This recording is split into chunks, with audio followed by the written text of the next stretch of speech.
these clowns out here was gonna go out there and make videos. I just wanna go home. I just wanna be home. Mace, say names. Yeah, security crime behind the car. Damn. People look at me as being bad boy security. Yeah, this blanket. You're like, what? Oh, Gene Deal was crying for the blanket. Gene Deal was this, that, and the Gene Deal was this, that, and the third. But he there for security. What you think I'm gonna be doing when you doing all that to Gene Deal? I bet you really don't want to say something, Mace. Tell us why you didn't go. Mace, why you didn't go to the party? Mace, why you didn't go to the party? Party? Because I was in a hotel with Brandy. Why you didn't go? Brandy told you, you told me that Brandy told you, let's go to the party. Why you didn't go to the party? I didn't go to the party because all y'all seem like snakes. And I'm not going to be So Mace, who told you? Mace, didn't I tell you? Listen to him, Mace. Did I tell? Let's keep it 100. When you was riding around. Let me answer. Go ahead.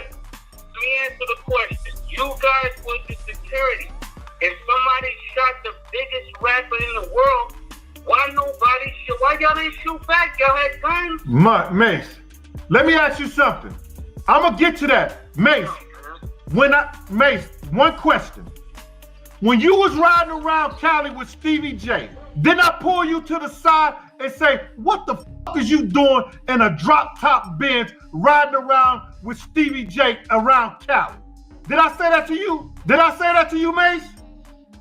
A joke can travel fast, but consequences move even faster. One moment of podcast humor has now turned into a serious cultural conversation that hip-hop fans can't ignore. The situation centers around Maz and Kamran, two Harlem legends known for their chemistry, humor, and unfiltered conversations. During a recent episode of their show, the duo made light commentary referencing the night the Notorious B.I.G. was taken from the world. To some listeners, it sounded like dark humor. To others, it felt uncomfortable, but to one man in particular, it crossed a line that should never be touched. Gene Deal, Biggie's longtime friend and former security, was not amused at all. As the clip spread rapidly across social media, gaining laughs, memes, and heated debate, Gene Deal saw something very different. He didn't hear jokes. He heard Biggie's legacy being turned into content. And in response, Gene delivered a warning that instantly shifted the tone of the entire conversation. Calm, direct, emotional, and impossible to ignore. No comedy, no playful back and forth. Just words rooted in loyalty, memory, and pain that never faded. Before we break this all the way down, quickly like this video and subscribe to Taspectrum West TV, because stories like this don't end where they begin, and you won't want to miss what unfolds next. Now the culture is split down the middle. Some fans argue that Mahfouz and Kamran were simply speaking freely on a mic, doing what podcasters do in an era where nothing feels off limits. Others believe certain moments in hip-hop history are sacred, especially when the people joking weren't the ones standing there when real lives were changed forever. This situation opens up deeper questions. Where exactly is the line between conversation and disrespect? Does time make everything fair game? And when someone like Gene Deal speaks up, is he overreacting or protecting something the culture has slowly stopped honoring? Because what started as laughter has now turned into tension, and everyone is watching closely to see what happens next. Who went out there and they start running off by their mouth, trying to make airways and trying to make a show. Here go a grown-ass man, Mace and Kamran, made suggestions to bad boy security. These clowns out here was gonna go out there and make videos. When you do stuff like that, you gotta know right now that people look at me as being bad boy security. You gotta be clear. As soon as that drop, you got 5 or 6 out there. Oh, Gene Deal was crying for the blanket. Gene Deal was this, that, and the Gene Deal was this, that, and the third. And the next part of his message was deeply disturbing. You already know, Mace. When you doing all that stuff to Gene Deal, what do Gene Deal supposed to be doing while you doing all that? I bet you really don't want to know. What you think I'm going to be doing when you doing all that to Gene Deal? They can play if they want to, but if they know what I know, they better find somebody else to play with. I never had to tell Big them Keep it a buck. I never had to tell Big them I told Big to his face, if you go to this party tonight, One of y'all gonna die. Some people gonna die if you go to this party. This moment didn't explode by accident. It landed exactly where hip-hop culture is most sensitive right now, at the intersection of legacy, content creation, and a generation that consumes history in clips instead of context. In today's media landscape, conversations don't live in full episodes anymore. They live in fragments. A 60-second clip can travel farther than a 2-hour discussion ever will, stripped of tone, nuance, and intention. That's exactly what happened here. What may have sounded like loose talk in a studio instantly became a headline once it hit social media feeds. And when history is compressed into a viral moment, the impact can feel far bigger than the words themselves. Hip-hop is also in a reflective phase. Many of its foundational figures are no longer here, and the culture is constantly negotiating how to talk about the past without rewriting it or disrespecting it. Isn't just a legendary rapper. He represents an era, a loss, and a wound that never fully closed for the people who lived it firsthand. For them, those memories aren't abstract, they're personal. That's why Gene Deal's reaction struck such a nerve. His response wasn't about chasing attention or creating drama. It reflected a growing tension in hip-hop. Who gets to joke, who gets to speak, and who bears the emotional weight when certain lines are crossed? In an era where microphones are always on and jokes are rewarded with clicks, restraint can feel outdated, but respect never is. This situation also highlights a deeper divide between generations. Younger audiences often experience hip-hop history through documentaries, memes, and commentary. Older figures lived it in real time with real consequences. When those two perspectives collide, misunderstandings are almost inevitable. So this story matters now because it's not just about Gene Deal, Mahler, or Cameron. It's about how hip-hop handles its own history in a digital age. It's about whether everything becomes content eventually, or whether some moments still demand care. And most importantly, it forces the culture to ask a difficult question. When the jokes go viral, who is left carrying the weight of what really happened? This isn't just a moment, it's a mirror. I was actually in a hotel with a young lady.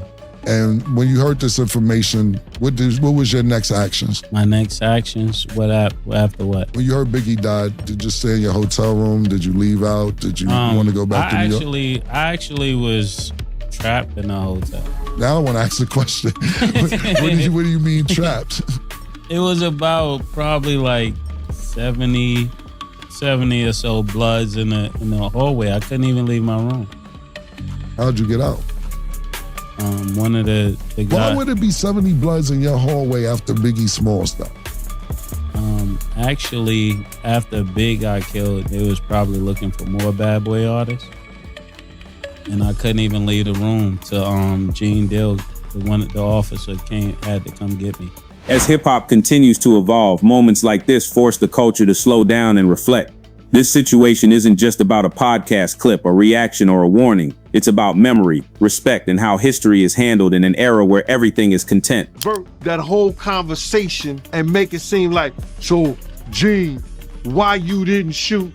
Listen to me. It wasn't because Big wasn't my principal. He knew the fact that we had blew the light and we was halfway down the block, crossed the light, and then when the first shot went off, our driver took straight off. I'm screaming at our driver because he was told that somebody was pointing a gun at Big them. He should have just threw the car in reverse. He knew the whole story, my man, because me and him had a conversation on the phone. He the one told me, well, I was in the room with Brandy and Brandy was trying to get me out the room to come to the party. So I felt that was kind of weird. So she said Brandy was calling me trying to get me out the room to come to the party. Well, you was in the room with Brandy. How's she calling you to try to get you out the room to come to the party? You know what I'm saying? This was going through my mind. But Mace knew the whole situation. Mace knew that it's no way possible that I was able, being sideways in the car, because Puff, when I got in the car, Puff had put his seat back. Now I'm sideways in the car like this, and I'm cussing him out like, yo, man, what the f is you doing? Why you got your seat back like this? We hear the shot, bow. Puff put his head down. I go to open the door. Kenny flies, going straight. So he knew the whole story. What I supposed to do? Put my gun out the window and just start shooting like this? When the car had already turned the corner, it came out of parking space. So he knew the story, bruh. He was trying to just divert the attention of, well, why security? So ask security, ask Big security, ask Paul, ask the LAPD. The LAPD officer that was right there, they was right behind. Paul was outside the car. Why didn't they shoot? Why when we turn back around and come down the street, that they way down the block, they coming back when we get back to the car. When we get back to the car, Nobody's in Big's car but Big. Mace knew this. Me and Mace had this conversation. Him and Tone is like this. He knew me and Tone jumped in the car and chased after the guy. We couldn't catch him. He wanted to divert the attention from himself because why didn't you tell Big that these dudes was trying to get at you, bruh? You had that conversation with with Puff, but you ain't had that conversation with Big. Big was your label mate. So people come on to him, why you ain't shoot? Listen to me, bro. At that time, I was young, dumb, and full of cum. Anybody who really knows me know that they ain't gotta worry about nothing if it comes to the point where gunplay has to be a part of my security. I'm not gonna hesitate, because I never bodyguard anybody that I wasn't willing to. Whether you believe Mawaz and Cameron were simply speaking freely, or you feel Gene Deal was right to draw a hard line, one thing is clear: certain conversations carry more weight than laughs. The culture is watching. The internet is listening, and how this unfolds could shape how hip-hop legends speak on the past moving forward. Now I want to hear from you. Do you think Gene Deal was justified in speaking up, or do you believe comedy and conversation should have no limits? Drop your thoughts in the comments. If you appreciate balanced, well-researched hip-hop coverage that respects the culture while asking the hard questions, make sure you like this video, subscribe, and turn on notifications so you never miss an update here on Taspectrum West TV, because when history speaks, we listen.